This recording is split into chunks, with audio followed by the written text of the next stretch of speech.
This election is expected to have an impact on California's state budget situation. Lawmakers and the governor spent the last 2 years trying to manage budget shortfalls, and experts say there is uncertainty ahead. Let's go to our Capitol correspondent, Ashley Zavala, here now with where this all stands right now, Ashley. Golston and Lisa, the stock market is doing well, and state revenue so far is coming back better than expected these last few months.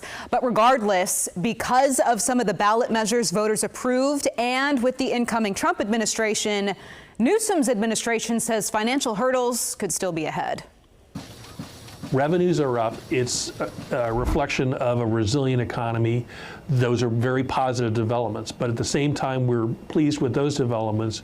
We've got to look on the other side of the ledger sheet. California's Department of Finance is in the process of analyzing the state's budget outlook. Spokesman H.D. Palmer notes the state so far raking in $4 billion more than expected in the first 3 months of the budget year. That's a sign of a healthy economy, one that is growing. It particularly speaks to the strength of our tech industries, such as AI. All that is good and welcome, but it's not free money. We have to recognize the obligations. Those obligations based on voter decisions, starting with President-elect Donald Trump. Governor Newsom is putting together plans to provide extra money to the state's Department of Justice to legally fight the administration.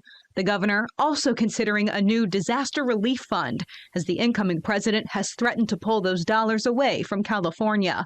Palmer notes the financial relationship overall between the federal government and California could change, and Newsom is preparing. That's one of the reasons that Governor Newsom is in Washington, D.C. this week, meeting with officials from the Biden administration, meeting with members of California's congressional delegation to talk through these issues, knowing that there are going to be some changes and trying to prepare as best we can. Just like always at this point, you really can't tell. State Senate Budget Chairman Roger Niello says right now it's hard to pinpoint the uncertainty and does not think the president has anything to do with it. It's interesting that the existing administration in Washington, D.C., as well as Newsom here in California, they are talking about things to do first at the federal level to try to thwart what it is that a president Trump wants to do when he has been elected by a majority of the people. But aside from Trump, both Niello and Palmer agree other voter decisions on state propositions will have an impact on the budget.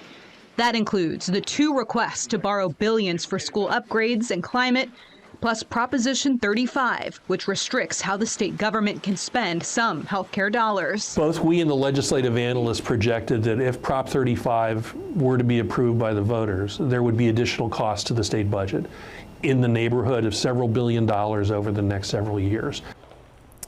So a couple of incoming updates that we're watching here. Later this month, the state's legislative analyst will provide the first budget outlook and its predictions for the year based on this election, the economy, and spending overall.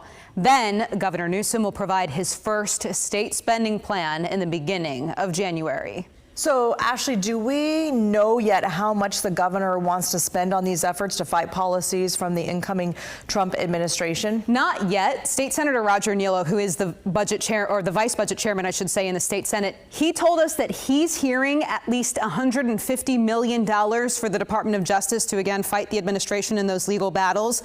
But as we reported last week, we tried to ask the Attorney General for a number. He would not give one. As far as that possible disaster relief fund, we have yet to see a dollar amount on that, and that is expected to be very expensive if it even comes to fruition at all. Back to you. All right, Ashley, thank you.